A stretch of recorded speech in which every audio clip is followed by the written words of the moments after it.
विपक्ष को यह समझना पड़ेगा और समझकर विरोध करना पड़ेगा, और विरोध केवल कहने के लिए, शब्दों में विरोध नहीं होना चाहिए।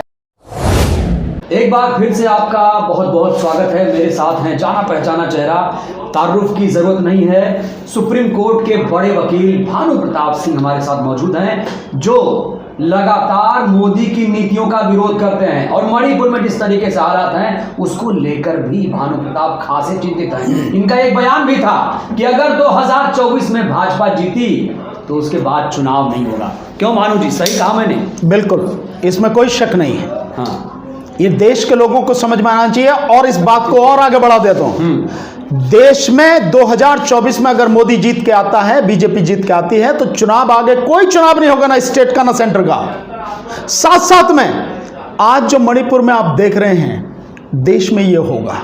आज केवल मणिपुर छोटे से इलाके में हो रहा है, देश की 36 लाख की जो आबादी है उसे ये सब कुछ भुगतना पड़ रहा है, क्योंकि सरकार द्वारा कराया जा रहा है। ये बाकायदा भाजपा सरकार द्वारा, नरेंद्र मोदी सरकार द्वारा कराया जा रहा है।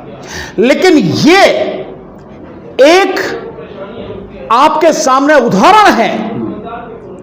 आने वाले समय में अगर दोबारा 2024 में जीत के आया मोदी, तो ये पूरे देश में आपको दिखेगा। मणिपुर में जिस तरह का कत्लेआम है, जिस तरह की बहन बेटियों को नंगा करके घुमाया जा रहा है, उनके साथ बदतमीजी की जा रही है, सब कुछ पूरे देश में होगा। भानु जी, 24 में मोदी को रोकने के लिए इंडिया गठबंधन बन चुका है। कैसे देखते हैं इस गठबंधन को? कितना बहुत अच्छी बात है, और पूरे देश के लोगों को बहुत सकारात्मक सोच लेके इंडिया के साथ पूरी तरह से खड़े हो जाना चाहिए।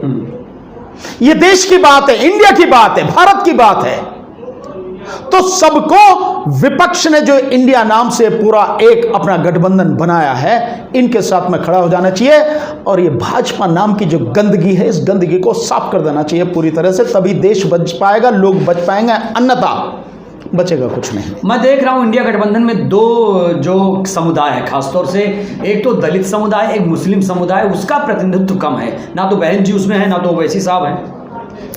बहन जी दलित समुदाय का आज की तारीख में प्रतिनिधित्व नहीं करती। लोगों को अपने दिमाग से ये चीजें निकाल देनी चाहिए। वो कभी था, आज नहीं है। अगर बहन जी वास्तव में दलित समाज का, ये यूं कहो कि जो नाम है बहुजन समाज पार्टी, बहुजन समाज का प्रतिनिधित्व करती, तो बीजेपी हाथ की कठपुतली होकर बीजेपी के लिए काम नहीं करती। आज की तारीख में बहन जी बीजेपी के लिए काम कर रही है। मैं बार बार ये बात चिल्ला चिल्ला कर खुल के ये कह रहा हूं, तो बीजेपी के कठपुतली के रूप में बहन जी काम कर रहे हैं। आज वो समाज का नेतृत्व नहीं करती, ना दलित समाज का, ना बहुजन समाज का। और लोगों को ये चीजें समझ लेनी चाहिए। नहीं समझेगा समाज, चाहे वो दलित समाज हो, बहुजन समाज हो, तो अपनी तबाही के लिए बहन जी के साथ साथ वो खुद भी जिम्मेदार होगा। तो कर कौन रहा है प्रतिनिधित्व? बहुजन समाज का बहुत लोग करने वाले हैं, इसमें क्या दिक्कत है? बहुत लोग करने वाले हैं। क्या मल्लिकार्जुन खड़गे साहब वो दलित समाज से नहीं है क्या? वो प्रतिनिधित्व नहीं कर रहे हैं। और मैंने ये बार बार कही है, मैं बार बार, मायावती जी को नहीं, असली ने दलित नेता असली मायावती नहीं है। बहुत लोग हैं, केवल मायावती नहीं, बहुत लोग हैं दलित नेता के लिए, बल्कि दलित नहीं, पूरे बहुजन समाज के नेता हैं। समाजवादी पार्टी बी टीम मानी जाएगी। कौन सी समाजवादी पार्टी बी टीम? कैसे कह दोगे आप समाजवादी पार्टी? कैसे? इसलिए कह दूंगा, 2019 में 5 सीटें आई थी सिर्फ समाजवादी पार्टी की। इससे क्या फर्क पड़ता है? घर नहीं बचा पाई। इससे क्या फर्क पड़ता है? अपना घर क्यों नहीं बचाया? बहुत अच्छा उन्होंने काम किया। लेकिन जब ईवीएम के माध्यम से सारी बेईमानी की जा रही है, घोटाला किया जा रहा है, तो तब आप दलित समाज की बात, उनकी बात कर रहे हो। समाजवादी पार्टी की कोई भी पार्टी कहां बचा पाई? आप बिहार में देखिए, पूरा सुपड़ा के साफ कर दिया, 40 में से 39 सीटें उनके पास चली गई। जब आप ईवीएम को हथियार बना के और इलेक्शन कमीशन के माध्यम से खुलेआम बेईमानी आप करते हैं, तो आप कुछ भी कर लीजिए, आपको कुछ नहीं। और मैं आज भी कह रहा हूं, अगर 2024 का चुनाव ईवीएम से हुआ तो लिख लेना आप मेरी बात को, बीजेपी को, मोदी को कोई नहीं हरा सकेगा। चाहे आप जो इंडिया गठबंधन बनाया 26 लोग, इसमें और 26 और उसके अलावा और 26 शामिल हो जाए, तो भी ईवीएम से चुनाव हुआ तो आप मोदी को नहीं। ईवीएम का विरोध नहीं कर पा रहा है विपक्ष, खास तौर से करना चाहिए। ये बड़ी दुख की बात है। विपक्ष को यह समझना पड़ेगा और समझकर विरोध करना पड़ेगा, और विरोध केवल कहने के लिए, शब्दों में विरोध नहीं होना चाहिए। वो सड़क पर जन आंदोलन के रूप में दिखना चाहिए, तभी ईवीएम हटेगी। और ईवीएम हटेगी तभी बीजेपी का सफाया होगा। ईवीएम नहीं हटेगी, आप बीजेपी को नहीं हरा सकते। सिर्फ इतनी सी ही बात है। इसके अलावा किसी भी हालत में बीजेपी जीत नहीं सकती। मैं आपको लिख के दे रहा हूं, मैं बार बार कह रहा हूं, इन्हीं शब्दों में कह रहा हूं, एक नहीं, एक लोकसभा सीट पर 1000 नरेंद्र मोदी और 1000 अमित शाह खड़े कर दो। अगर बैलेट पेपर से चुनाव होगा 40 से ज्यादा सीट बीजेपी को नहीं मिलेंगी, लेकिन ईवीएम नहीं रटेगी तो फिर इनको सत्ता में आने से कोई ईवीएम नहीं की रद्द करने वाली की याचिका भी गई थी सुप्रीम कोर्ट में, उसको लेकर 2022 में उतना इंटरेस्ट नहीं दिखाया सुप्रीम कोर्ट ने। वो एक नहीं कितनी ही गई है सुप्रीम कोर्ट। ये भी बड़े दुर्भाग्य की बात है कि सुप्रीम कोर्ट ने जितने भी ईवीएम के संबंध में याचिका पड़ी सबको खारिज कर दिया। लेकिन यहां यह भी बात सही है कि खुल के सीधे सीधे किसी भी याचिका में यह नहीं कहा गया कि ईवीएम को पूरी तरह से हटाया जाए। वो कोई कह रहा था कि वीवीपैट में ये करो या इसमें ये सुधार करो या इसकी गिनती ऐसे होनी चाहिए कि जो वीवीपैट से पर्ची निकलती है उनकी गिनती होनी चाहिए। बात इस तरह की थी। बात बिल्कुल आउटराइटली ये सब कहा जाए, ईवीएम नहीं चाहिए, ईवीएम को हटाओ, वीवीपैट को हटाओ, ऐसी याचिका नहीं। क्या ईवीएम दूसरी बात, आप इस तरह से इस बात को समझिए कि अभी 2-3 महीने पहले, 3-4 महीने पहले एक लेटर आया जो निकला, जिसमें यह बात, इलेक्शन कमीशन का ही वो लेटर था, यह बात एक्सेप्ट की गई कि जो वीवीपैट मशीनें हैं 37% वीवीपैट मशीनें खराब हैं। 37% का मतलब उन्होंने क्वांटिटी बताई 6.5 लाख, यानी 6.5 लाख बूथ पर जो वीवीपैट इस्तेमाल हुई वो सब गलत थी। तो बेईमानी हुई कि नहीं हुई? इसके अलावा भी कुछ कहने की जरूरत है क्या? जी जी जी। इसलिए तो घोटाला संभव है, छेड़छाड़ संभव नहीं, घोटाला ही होता है। आप संभव की बात करो, मैं कहता हूं बिल्कुल पूरे विश्वास के साथ हूं, घोटाला होता है। बीजेपी सरकार की गुलामी क्योंकि देश का इलेक्शन कमीशन कर रहा है और देश के इलेक्शन कमीशन के माध्यम से इलेक्शन चुनाव के दौरान जबरदस्त पैमाने पर ईवीएम के माध्यम से बेईमानी होती है, तभी बीजेपी जीत कर आती है। नहीं तो कांग्रेस बीजेपी 2004 से लेकर आई, 2009 में पहली बार बीजेपी ने इसका विरोध किया। उसके बाद एक किताब भी लिख दी जीवीएल साहब ने कि डेमोक्रेसी खतरे में है, रिस्क डेमोक्रेसी रिस्क, एक किताब आई थी, आपको याद होगा।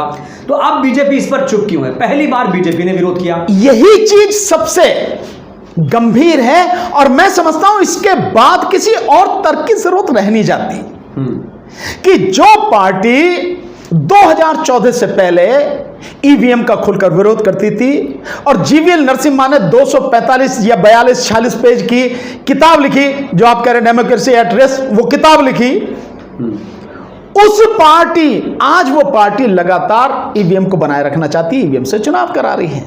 एक फैसला 8 अक्टूबर 2013 को सुप्रीम कोर्ट का फैसला, कहा कि इसमें दिक्कत है और पेपर ट्रेल लगाया।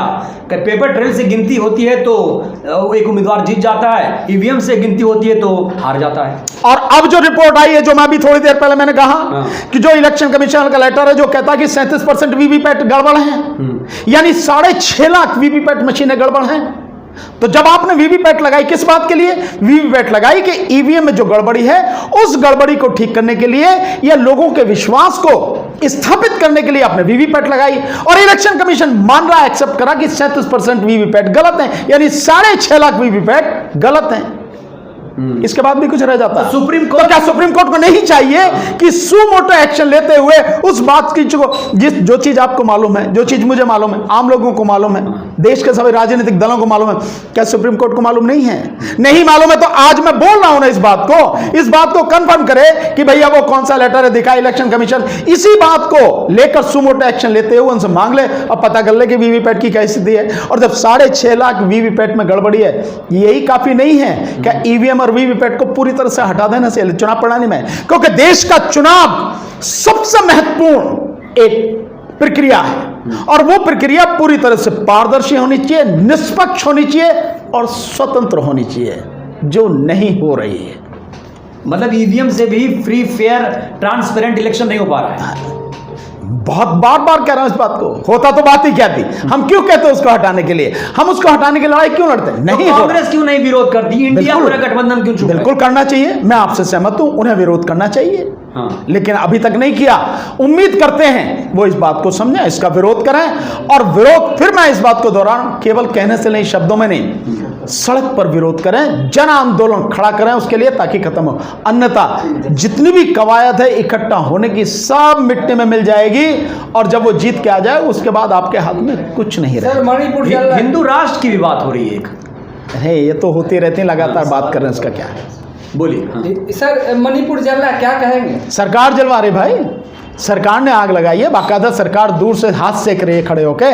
सरकार के भाजपा सरकार नरेंद्र मोदी सरकार द्वारा कराया गया सारा कांड है मणिपुर का, और कुछ नहीं है। सर, प्रधानमंत्री मोदी ने भाषण में अपने आप को 2024 का प्रधानमंत्री घोषित कर दिया। प्रधान जो बचा है वो कार्यकाल 2024 उससे पूछो, उससे प्रधानमंत्री से पूछो। मैंने तो सुना नहीं, पर तुम कह रहे हो तो मैं उसको मान लेता हूं पल के कि भाई प्रधानमंत्री, हाँ सीकर में जो बात हुई है जो कि तीसरी बार वो दे दो, तो ये चुनाव प्रधानमंत्री का नहीं होता, ये लोकसभा सदस्यों का, सांसदों का चुनाव होता है ये, उसके बाद प्रधानमंत्री होता है। लेकिन एक व्यक्ति देखिए वो जो कह रहा है उसको प्रधानमंत्री को क्यों ये कहने की हिम्मत हो पा रही है, क्योंकि उसे मालूम है कि चुनाव ईवीएम से होगा और ईवीएम से मैं जीतूंगा।